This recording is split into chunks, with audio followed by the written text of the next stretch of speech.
नबी समझा के क्या गए हमको शुएब जमाई, सिर्फ दाढ़ी में अकल नहीं होती है, खोपड़िया में अकल होती है। खोपड़ी के दरवाजों को खोलिए।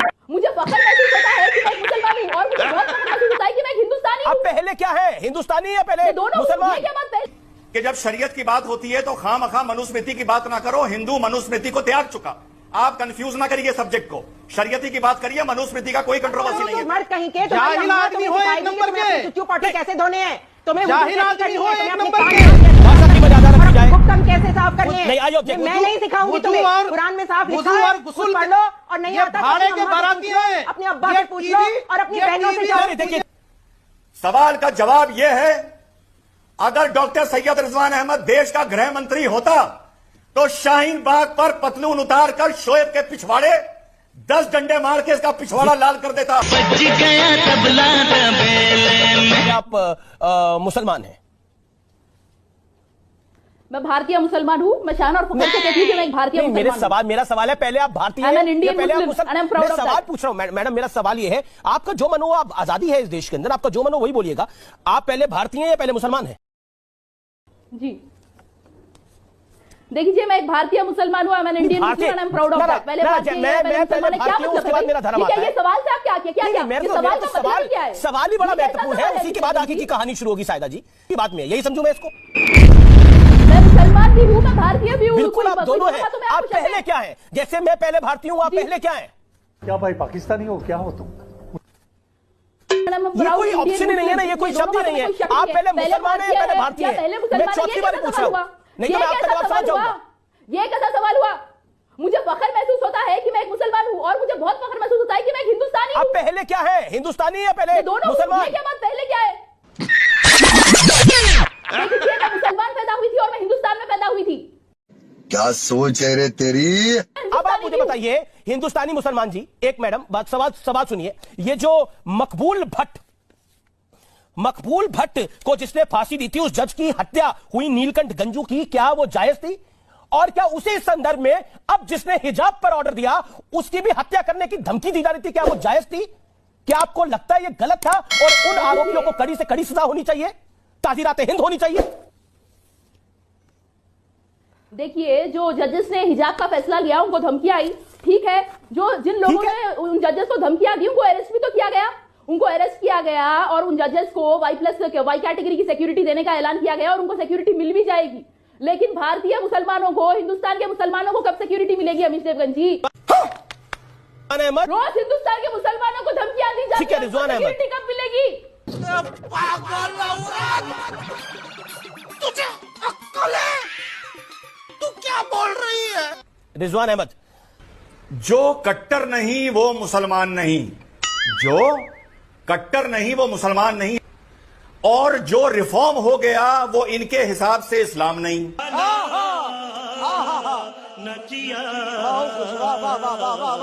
गजब बेइज्जती है। जो कट्टर नहीं वो मुसलमान नहीं, और जो रिफॉर्म हो गया इनके हिसाब से वो इस्लाम नहीं। दूसरी बात, जब भी आप किसी मान्यता, किसी सोच को में बदलाव करना चाहते हैं या उसको रिफॉर्म करना चाहते हैं, तो हर धर्म, हर मजहब में उसका विरोध करने वाले लोग होते हैं अमीश भाई। और जो भी इस कट्टरवाद के खिलाफ बोलेगा उसको ये इस्लाम का दुश्मन समझेंगे, उसको ये मुनाफिक कहेंगे, उसको ये कादियानी कहेंगे। और जो मुसलमान इनके खिलाफ बोलेगा उससे ये ज्यादा नफरत करेंगे बनिस्बत किसी भाजपा के या किसी यहूदी के या किसी ईसाई या हिंदू के। तो ये जो कट्टरवाद है ये पूरी दुनिया में एक सा है जी। डिपेंड करता है कि छूट कितनी मिली हुई है। अमीश भाई बात खत्म करने दीजिए, बात खत्म करने दीजिए। तस्लीम नमानी पे डिपेंड करता है कि छूट कितनी मिली हुई है। पाकिस्तान, अफगानिस्तान में 100% छूट मिली हुई है, वहां ये आदमी को छुट्टे गोली मार देते हैं। पाकिस्तान में 50% मिली हुई है, वहां थोड़ा सोच समझ के मार देते हैं। बांग्लादेश में 20% मिली हुई है, हिंदुस्तान में 10% मिली हुई है, तो ये अपने दांत किटा के रह जाते हैं। जिस दिन हिंदुस्तान में आपने इनको 50% छूट दे दी, ये कर्नाटका के जज को दौड़ा दौड़ा के बंगलौर की सड़कों पे मार देंगे, बता रहा हूं मैं। बेशरम कहीं के बदमाश। कि इसी कॉन्स्टिट्यूशन ऑफ इंडिया ने राइट टू डिसेंट भी हमको दिया है। हाँ, कि राइट हम टू dissent डिसेंट भी दिया, कर लेकिन सकते हैं, राइट टू बराबर मर्डर नहीं दिया कर है। सकते हैं। उसकी सुनिए limits हैं, अगर उनके सुनना बीच में चाहते हैं तो धमकी सुनिए, देने को नहीं राइट कहा, टू वो डिसेंट criminal दिया है, होगा, वो right criminal to act murder है, नहीं दिया उसकी किसी ने, तो राइट टू टेररिज्म सजा किसी ने देने नहीं का दिया। provision बना रखा है और वो सजा मिलनी ओके, चाहिए। ओके, ओके, हम रिजवान, किसी रिजवान अहमद जज के रिस्पॉन्ड, खिलाफ ये रिजवान अहमद criminal है। रिस्पॉन्ड, इसलिए रिजवान मैंने अहमद कहा क्विक कि रिप्लाई, और 50 सेकंड्स। मनुस्मृति से नहीं चलेगा। ना मनुस्मृति से तो चल भी नहीं रहा अमीश भाई, है, शरिया से आप लोग चलवाना चाहते वो नहीं है, हैं, वो लेकिन फाइल दुर्भाग्य है। है चल नहीं पा रहा। अमीश भाई बहुत अच्छी बात कही, बहुत अच्छी बात कही। अमीश भाई, एक तो आपने मेरे मुंह की बात छीन ली कि जब शरीयत की बात होती है तो खामखा मनुस्मृति की बात ना करो, हिंदू मनुस्मृति को त्याग चुका। आप कंफ्यूज ना करिए सब्जेक्ट को, शरीयती की बात करिए, मनुस्मृति का कोई कंट्रोवर्सी नहीं है, पहली बात। दूसरी बात अमीश भाई, रहमानी साहब पढ़े लिखे आदमी हैं, डॉक्टरेट हैं, कट्टरता पर इनसे एक सवाल पूछ लीजिए, एक सवाल और जवाब जरूर लीजिएगा। डायरेक्ट पूछिए आप। एक महीने से हम लोग सुन रहे हैं कि हिजाब का जिक्र कुरान में है, इस मारे हिजाब के लिए ये लोग टीवी पर आके उसकी बहस कर रहे हैं क्योंकि कुरान में जिक्र है। जरा रहमानी साहब से यह पूछिए कि तल्लाक़े बिद्दत का जिक्र तो कुरान शरीफ में नहीं था, तो फिर 1 साल तल्लाक़े बिद्दत के लिए क्यों आप लोगों ने लड़ाई लड़ी और क्यों बहस करी और क्यों कट्टरता दिखाई? हिजाब का तो है ना, बिद्दत का तो नहीं था, उसके लिए क्यों लड़े? तस्लीम रहमानी रिस्पॉन्ड, हिंदुस्तान ठीक है, को 30 सेकंड रिस्पॉन्ड, तस्लीम रहमानी।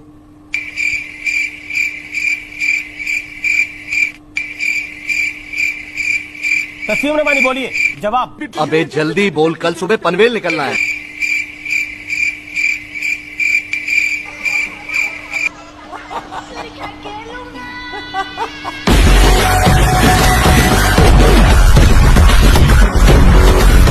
ओके, शोएब जमाई कुछ कहना चाहते हैं, शोएब जमाई, शोएब जमाई जवाब देना चाहते हैं इस बात पे, 40 सेकंड शोएब जमाई। देखिए, मैं रिजवान अहमद और ये अमीना शेरवानी जी से सवाल पूछना चाहता हूँ।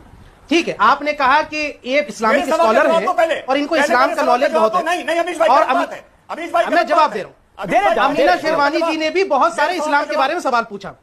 मुझे सिर्फ इतना बता दीजिए, मैं मेरे आपकी सवाल सारी का बात जवाब मान लूंगा। दो। आप इस्लामिक स्कॉलर हैं, सिर्फ इतना बता दीजिए साहब कि इस्लाम में गुस्ल और वुजू के कितने फर्ज हैं और क्या क्या है, सिर्फ इतना बता दीजिए, जो बेसिक है, सिर्फ इतना बता दीजिएगा तो मैं मान लूंगा कि आप पढ़े लिखे इस्लामिक स्कॉलर हैं। हिजाब का गुस्ल और जिक्र फर्ज, कुरान इसके में बगैर है, तो नमाज इसलिए नहीं होगी। हिजाब हिजाब कर रहे हो, तल्लाक़े बिद्दत इस्लाम क्यों कर रहे थे? गुस्ल इसका जवाब के हिंदुस्तान और को दो। वुजू के फराइज बता दीजिए।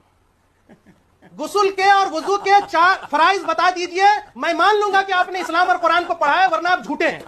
और ये जो अमीना है, क्या नाम है, शेरवानी, अमीश ये भाई, सब भी झूठी है। अमीश इनको ना भाई। गुस्ल का पता, शोएब ना जमाई वुजू का अपना मुंह पता। बंद रखो तो, और टेप बांध लो अमीश उसके भाई। ऊपर। हमारे नबी समझा के क्या गए हमको, शोएब जमाई, सिर्फ दाढ़ी में अकल नहीं होती है, खोपड़िया में अकल होती है। खोपड़ी के दरवाजों को खोलिए।